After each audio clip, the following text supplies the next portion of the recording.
Virginia Tech's strong run game. I was wondering, what are the keys that you're looking at to stop the run, and in general, what have y'all done that's been successful in stopping the run so far this season? I think it's just going back to our basics and stay communicating on their shifts and their jet motions. They have a lot of swinging parts in their offense, so I think the key for us this week is just really the communication, because they have a lot of moving parts in their jet game and their power game with the QB.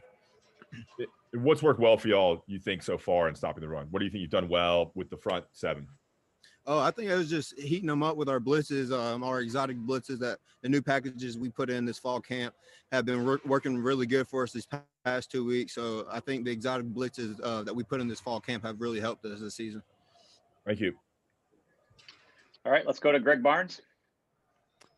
Hey, Jeremiah, to kind of build off of that, Virginia Tech's running back Khalil Herbert's averaging like 12.5 yards per carry. How much of that is him just running through big holes, and how much of it is him kind of fighting through tackles and making it difficult on the defense? Well, I watched it both. They have a really good, stout offensive line, so I feel like it's a little bit of both. They opened up the holes for him, but when it comes to contact, he likes to put his shoulder down and drag tacklers along with him. So I think it's a combination of the offensive line and them having really a special back, not only in the run game, but also in the pass game too. Thanks, Jeremiah. All right, JB Ricks, go ahead. Hey, Jeremiah, thanks so much for taking out the time for us.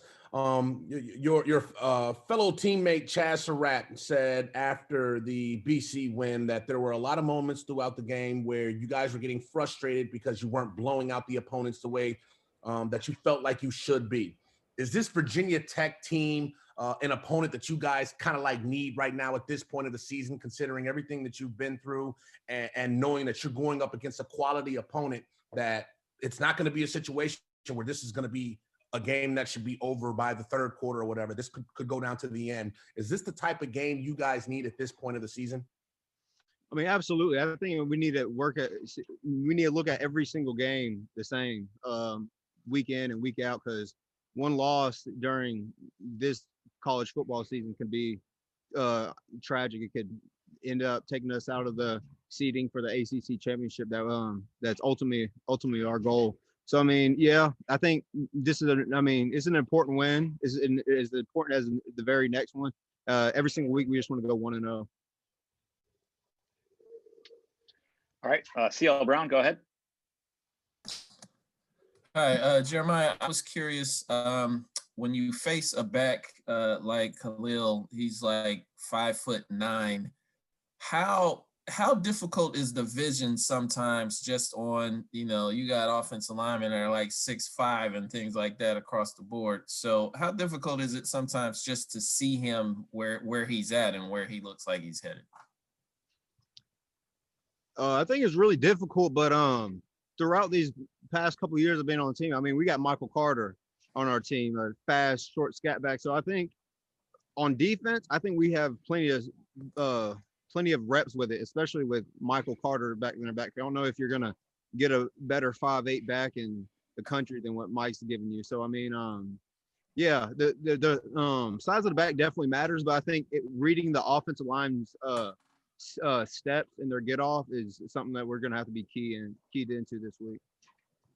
All right, and you mentioned earlier the jet motions in their offense. Can you explain what that is? Yeah, a lot of times they like to run they have athletic guys like receiver, like a lot of guys do in the ACC, and they like to not only get them the ball and bubble screens, but they also like to run jet motions with them and get them out in space. They like to motion them from the boundary, from the slot, from the X receiver.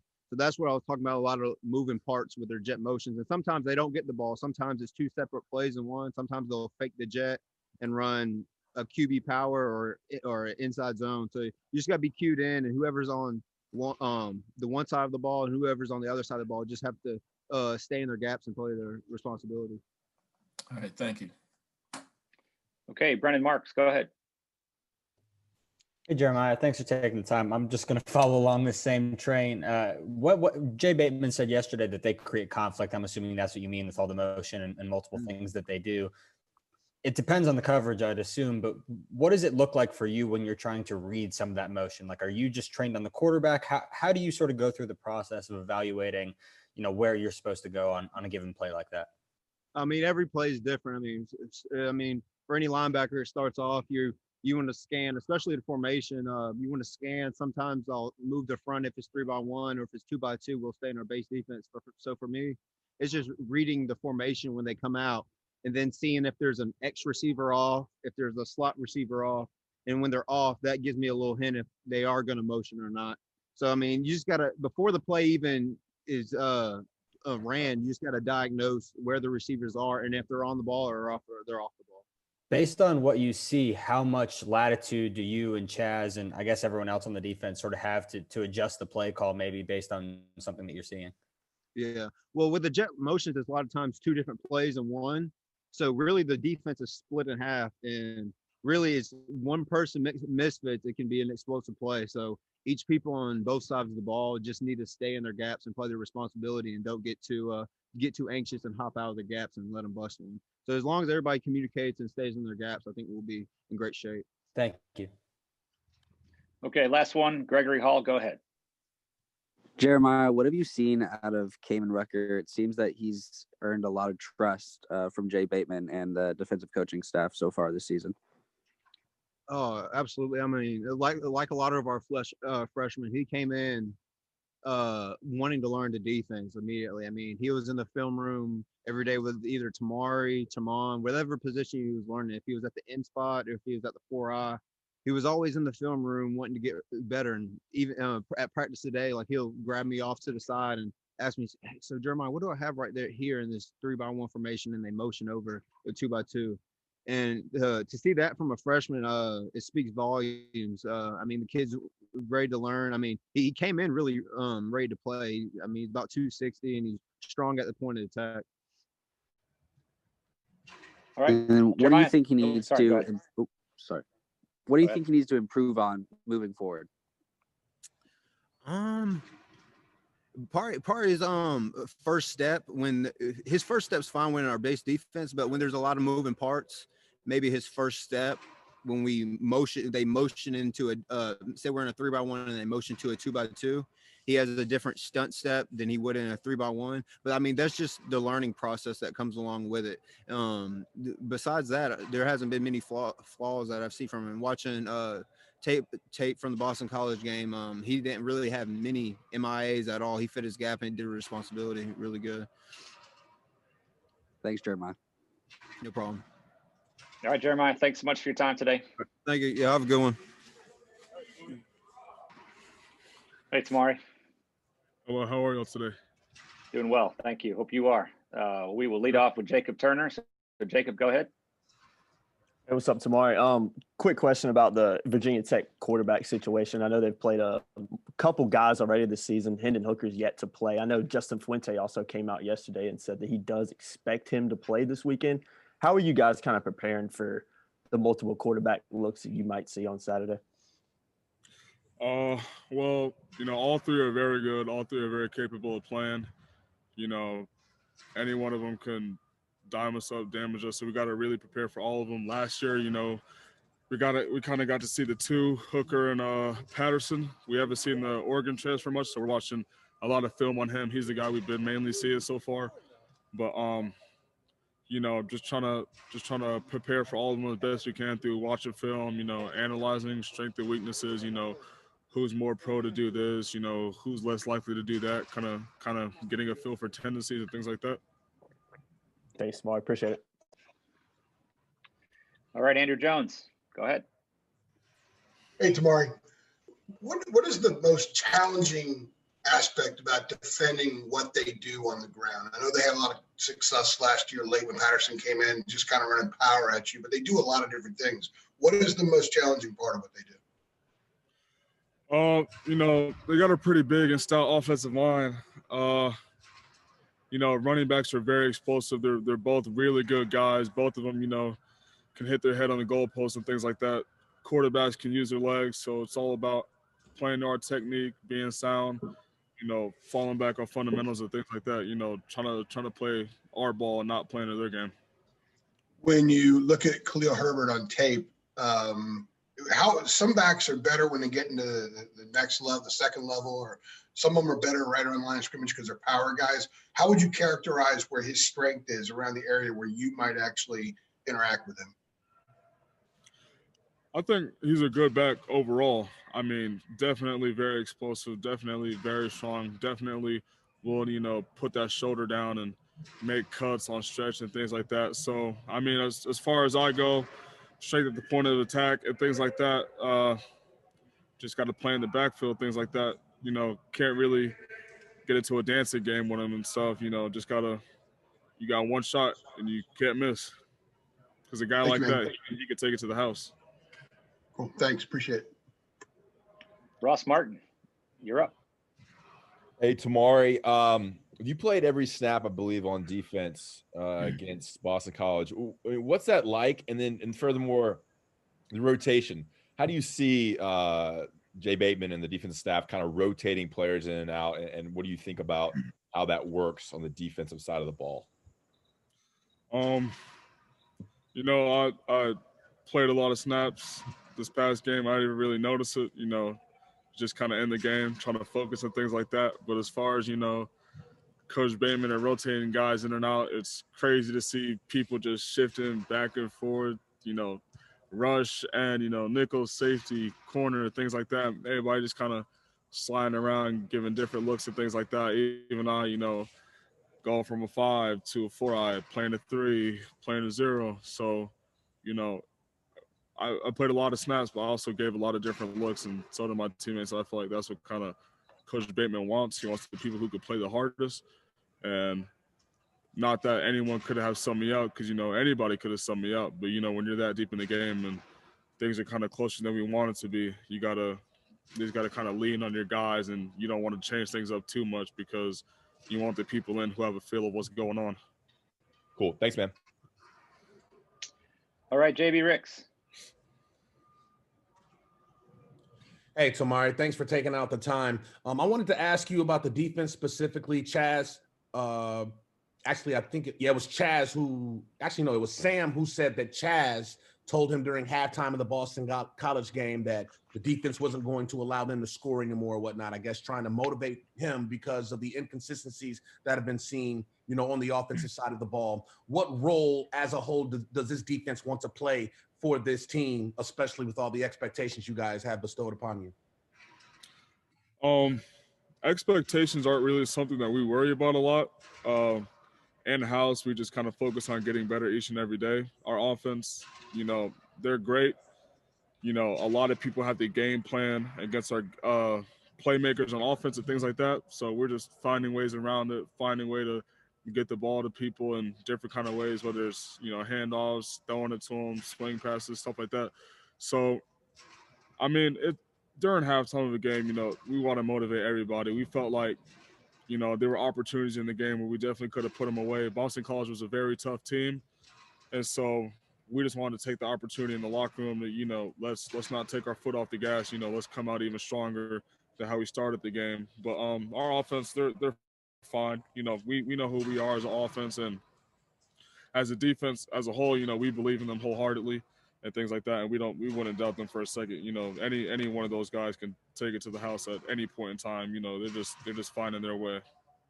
And as a follow-up question, what is the number one strength that this defense will be able to take advantage of against any and every opponent?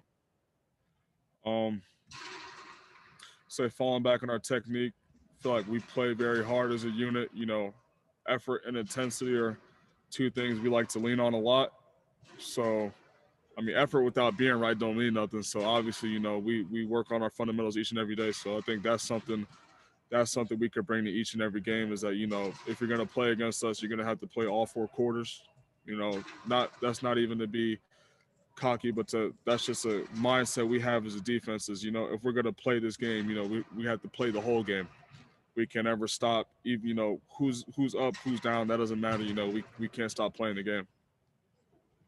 Thank you. All right, let's go over to Gregory Hall. Hey, Tomari. I was just curious, what have you seen out of Cayman Rucker since he set foot on campus? Mini me? Cayman's he's a dude. You know, that's a football term. He's a dude. That guy, he comes to the nation every day wanting to get better. One of the better freshmen I've seen. I mean, they came in as a class great. Personally, I think better than my class, but Cayman's definitely proven himself. He plays hard, very strong at the point of attack. He's fast, he's physical, he gives a lot of effort. You know, that's not usually something we see from a guy coming straight from high school. You kind of see guys who are used to being the dude. And so, you know, they kind of ease off the gas pedal a little bit. They can, you know, things are sweet, but he's not one of those. He definitely comes in every day ready to work, and he's not prideful. So he's always looking to get coached up. I mean, there are times where he like might pull me to the side. He's like, okay, if I get this set from offensive lineman, what should I do? Oh, if we're running this play and I got a line up here, how is the best way I should attack this? And so, you know, it's just kind of cool to see that out of one of our young guys stepping up and, you know, not being afraid to learn. I feel like that's kind of the issue. The main issue some people have coming straight from high school is that, you know, they're so used to being the person where they're from that they're not willing to learn from people who might be better in some areas. And I think he's like a sponge. He's always soaking up knowledge and just trying to take bits and pieces from everybody's game so he can get better as a whole. It's obviously only been 2 games, but what do you see his potential being? Honestly, through the roof. I think he can do whatever he puts his mind to. It's going to be all up to him from this point on, because like I said, he's just a dude, and we have a lot of great players who just came in. You know, Miles Murphy, Clyde Pender, you know, Desmond Evans is coming along, AJ Beatty, all of them. But you know, Cayman's potential is really up to him. His ceiling is through the roof. You know, if he stays humble, stays down, you know, which I know he's gonna do. That's just the kind of guy he is. Then he can go as far as he wants to. Awesome, thank you. All right, Tomari, thanks so much for your time. That's all we got for you today. I appreciate y'all. Wow, no, he looks great. You see yourself? Yeah, here we are, and Mark will take you through it. Okay. All right, Marcus, welcome. We will take our first question from Greg Barnes. So, Greg, go ahead. Hey, Marcus, wanted to look back for a second to the Boston College game. When you went back through film, how do you think the offensive line graded out in terms of pass blocking? I feel like we did okay, but we still haven't met our standard. We still want to perform better and do better and protect our QB. Is it a matter of consistency? Is it chemistry? What would you attribute the issues to? I just said we got to be consistent every play and be prepared. Okay, and then looking forward to this weekend, what challenges does Virginia Tech present for you up front? So far, they're going to have one of the better pass rushes that we've been able to see this year. So just getting guys ready for that and making sure everybody watch film. All right. Thank you, Marcus. Yes, sir. All right, let's move over to CL Brown. Go ahead. Hey, Marcus, I was curious. Coach Brown talked about being more patient on offense in terms of not necessarily always trying to hit the deep pass and make those big plays. How do you view, or what's the feeling like in the huddle in terms of do you feel like there's been any kind of like you guys were getting too anxious in terms of trying to hit it big instead of maybe being satisfied with just putting together smaller amount of chunks during drives? I don't really feel that. I just feel like we just like our offensive coordinator call out a play and we trust them. And so whatever Sam does or decision he makes, we trust him fully. And Virginia Tech has had a lot of guys who've missed games kind of coming in and out because of all the protocols and everything. And I believe Coach Longo said that you guys had 3 different depth charts for their defense. I think I heard that right. But what do you when you try and identify their personnel in terms of what may be coming, how difficult is that to kind of mix and match when you have a team that's going to be, you know, they might have a bunch of different guys, some guys who haven't even played much? Well, I just kind of expect everybody to play. like if whoever's out, he might be healthy this week, so I'm just going to expect him to play and go back and watch some of his film. All right, thanks. Yes, sir. All right, Andrew Jones, go ahead. Hey, Marcus, going back to Virginia Tech's pass rush and their defensive front, I think they played 8 guys a lot against Duke up front. So when you're going up against a group that plays that many guys, how does that affect preparation? I don't know if that really affects us that much because we still gonna watch film. Like we're gonna know like what they're capable of. So we're just gonna go out there and perform. I don't really see how that affects us and our tempo that much. They've had, I think it's 13 sacks, if I'm correct, and close to 30 quarterback hurries already this season. What do they do that's allowed them to be so effective and that you guys are going to have to be on guard for? They give a lot of different looks, a lot of exotic blitzes that we all got to be prepared to pick up. So it's just going to come down to just sit a lot of details this week. Cool. Thank you. Appreciate it. Yeah. All right, Brendan Marks, go ahead. Hey, Marcus, thanks for taking the time. You mentioned that you guys, upon review, maybe you're not quite up to the standard that you've set for yourselves. What exactly do you mean by that? Like how good can that group be up front? And what are sort of the things that specifically you might not be doing that are things that you can do and hopefully will as soon as this weekend? Just simple one is just protect the quarterback. We don't like seeing Sam get hit. So that's, of course, it got to be our standard, like protect our quarterback. And then just run the ball, be able to run the ball and be able to just control the pace of the game. Thank you. Yeah. All right, Marcus, that's all we got for you today. Appreciate your time. All right. Have a good day. Hey, Kyler, welcome. Thanks for joining us today. I appreciate you having me. Sure thing. As soon as we get some questions in for you here, we will begin. And leading us off is Brendan Marks. So, Brendan, go ahead. Hey, Kyler, thanks for taking the time. Yesterday, Coach Bateman was sort of explaining to us the way you guys run fit and saying that, the run defense so far has been pretty good, and he's been really impressed with the way the corners have played. Can you just explain generally how the secondary fits in the run fit for you guys? Like what sort of things are you guys consistently asked to do? Well, when he means us fitting in the run fit, he means basically whenever we are in a cover 2 coverage, basically being that hard corner, setting the edge. So there are a lot of times where we're going to have to, whenever we have an upset to our side, we're asked to, work our way into the run fit. So just in aspects like that.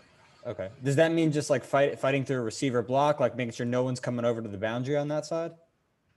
Definitely. Just fighting through blocks, setting the edge, being that hard corner. Thank you. All right, back over to CL Brown. Yeah, I was curious. Coach Brown said that the run stats right now might be a little bit skewed because Boston College, for example, didn't run as much as he expected them to, and Syracuse didn't run a ton either. But what do you feel like you guys have done the best so far in those 2 games in terms of stopping the run? I mean, we have amazing linebackers. So, like you said, we expected a lot of run out of both of those teams, and we expect a lot of run out of Virginia Tech as well. But of course, we want to be prepared on the back end, but because of our linebackers just being so fast laterally, I believe that we're able to stop the run with a lot of teams. But, winning our matchups on the back end as well are just as important. And when they have, when you face a running back like Khalil Herbert, how big of a challenge is it in terms of making sure you don't get caught up in play action where you're peeking in the backfield and they pop something over? It's definitely a challenge. He's a great running back, but at the same time, we're going to be focused on our receivers as well. We know how they like to easily catch DBs off guard, run there, and then eventually tries with a shot. So it's about just remaining focused and disciplined with our task at hand and defending our receiver. All right, thanks. All right, let's go to Ross Martin. Hey, Kyler. I was wondering kind of the depth at cornerback behind you and Storm Duck, how that's kind of growing. I know Patrice has come back from an ACL, and Obi got some time on Saturday, and Tony Grimes. Can you guys talk about how those guys are progressing and what kind of depth they can provide behind y'all? I mean, depth's always a great thing. Being able to get those guys out there and get some playing time, get them acclimated, I feel like it's going to be good for, the unit as a whole, just having depth, being able to, alternate guys in and out the game. I feel like it's nothing but positives that come out of it. What can you tell us about Obi? What kind of player? Obi, he's a very aggressive player. That's something I got to give to him. He's a smaller DB, but he comes with a lot of power. So he'll definitely use his hands up the line. He's very quick laterally, but he's aggressive overall. Great, thanks, man. Yes, sir. All right, Alyssa Ray, go ahead. What do you see out of the Virginia Tech quarterbacks, and how do you prepare for a team that really all three guys are interchangeable at that position? It's definitely an interesting group. They're all bigger quarterbacks. A lot of them like to run with the ball. Just like last year, we had struggled with being able to contain that quarterback on the run, but I feel like this year the plan we have placed and set, I feel like we'll be able to contain the quarterbacks for sure, and limit them on their feet. Thank you. Mm-hmm. All right, caller, that's all we got for you today. Appreciate your time. Thank you. Hey, Sam, welcome back.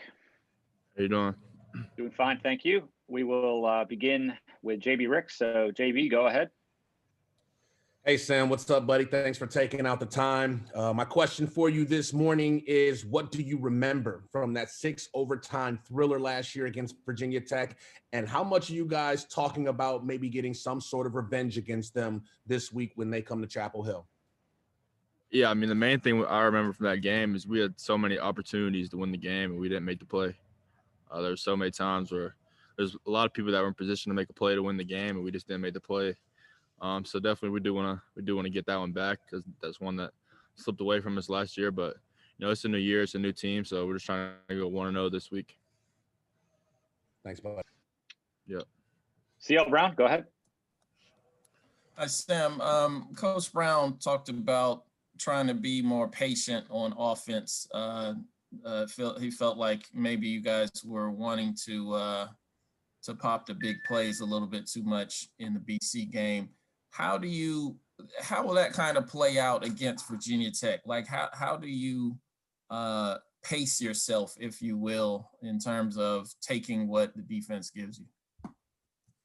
Yeah, I mean, I think you just said it. We just got to do a better job taking what they give us. I think we've had so much success throwing the ball down the field, and then that's something that teams have really tried to take away from us this year. So, I mean, there's a time for it, but it hasn't been as open as it was last year. So we just got to take what they give us and just be more patient, and that starts with me. So just taking the underneath stuff when it's there and not trying to force the ball down the field when it's not there. And once you start doing that, the deep ball start opening back up. And what's the clock like in your head when you drop back for a pass? Like, what's the ideal amount of time that you feel like, okay, if nothing is open, now it's time to run, or now it's time to just dump the ball out of bounds? Yeah, I mean, I wouldn't say I really have a set time, but I just know, just based off going through my progression, when I've been holding the ball too long, and that's usually when you see me try to get out of the pocket and extend the play with my legs. So really just I know in my head, like, by the time I get to a certain spot in my progression, I know that it's probably time to get the ball out. So, and I held the ball a couple times in the Boston College game, so I need to do a better job of that, because a lot of the sacks weren't even on the O-line. They were a couple of them might have been on me, a couple on the running back. So I need to do a better job getting the ball out. Thanks. All right, Alyssa Ray, go ahead. Hey, Sam, you guys are putting up good numbers, but it still feels like this offense just hasn't tapped into all its potential, considering all your weapons. How do you hope to do that, especially at home against a ranked Virginia Tech team? Yeah, I mean, I just think we need to do a good job of just taking what they give us. Like I said earlier, it doesn't really, we don't really care who gets the ball, who gets all the touches. We have a ton of weapons on this team, and whoever has the balls can make a play with it. So we just need to do a good job of putting our guys in good position. Just giving those skill guys the ball in space and let them do what they do. But really just start to just taking what they give us. I'm not trying to get too greedy, just sticking to who we are, and then everything else will work out for itself. Thank you. All right, let's go over to Dina King. Hey, Sam. You guys are back in Kenan. How excited are you to be playing in front of your family this week? Yeah, it definitely is good to have people back in the stands, especially my family. They haven't been able to see me play this year, so it'll definitely be exciting. Just not to have an empty stadium this week, so something we're definitely looking forward to. Thank you. Yeah. All right, let's go to Kiera Luck. Go ahead.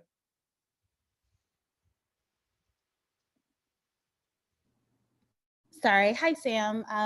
Coach has been talking about enjoying wins as they come. How have you guys been doing that? Just celebrating your wins and just being in that current moment and not so focused on the next team or the next week? Yeah, I mean, especially right after the game in that moment. Really until Sunday, you try to enjoy the win. You know, winning is not easy at this level and in this conference. You know, it's never guaranteed. So you definitely want to enjoy the wins because, you know, you can't take winning for granted. It's something that's very hard to do. So we try to enjoy every single win, no matter if it's an ugly win or if it's a blowout victory. We just try to enjoy it for the rest of that day. And then Sunday morning, wake up and watch the film, grade the film, and then move on to the next one. All right, let's go over to Andrew Jones. Hey, Sam. Virginia Tech has about 13 sacks and almost 30 quarterback hurries through 2 games. What have you seen from them that has allowed them to be so successful? Yeah, I mean, I think the main thing I've seen so far is they just play really, really hard. You know, that defensive line, they're really good up front on the D line, and they don't take plays off. You know, every chance they get to rush the passer, they do. You know, you see some teams, they'll kind of take some plays off and pass rush and stuff like that, and you don't see that with Virginia Tech. You know, they bring it 100% every single play, so it's definitely something we got to be ready for. Coach Longo was talking about pass protection yesterday and said it's not just the offensive line. People need to see there are more elements to pass protection, maybe a running back or even quarterback holding onto the ball too long. How much of what didn't work Saturday against BC is quickly curable that you guys are doing? Yeah, I mean, I thought Saturday the O-line did a pretty good job for the most part. We have 4 sacks. I think after grading it, maybe 2 of them were credited to the O-line, so which isn't that bad. You know, they're a pretty good team up front. I think one of them was on the running back, and then one of them was on me. I held the ball a little too long. So, I mean, yeah, like Coach Longo said, there's definitely more things in the offensive line that credit to sacks. And I think our O-line is doing a lot better job than they were last year, and they've gotten a lot better, and they're going to continue to get better. So, I'm honestly pretty pleased with the job they've been doing. I know the numbers probably look bad, but it's not all on them. So, thank you. Appreciate it. Yep. All right, we're going to close out today with Brendan Marks. So, Brendan, go ahead. Hey, Sam, thanks for taking the time. I know we talked a lot about the passing game with you, obviously, but Coach Brown said after Saturday that was basically as impressed as he's been so far since you've been in Chapel Hill with your running ability. What's sort of your comfort integrating your legs into the offense overall? And is that an ongoing conversation with you and Coach Longo where you can say, you know, I think these and here are potentially opportunities for me to pull it and go?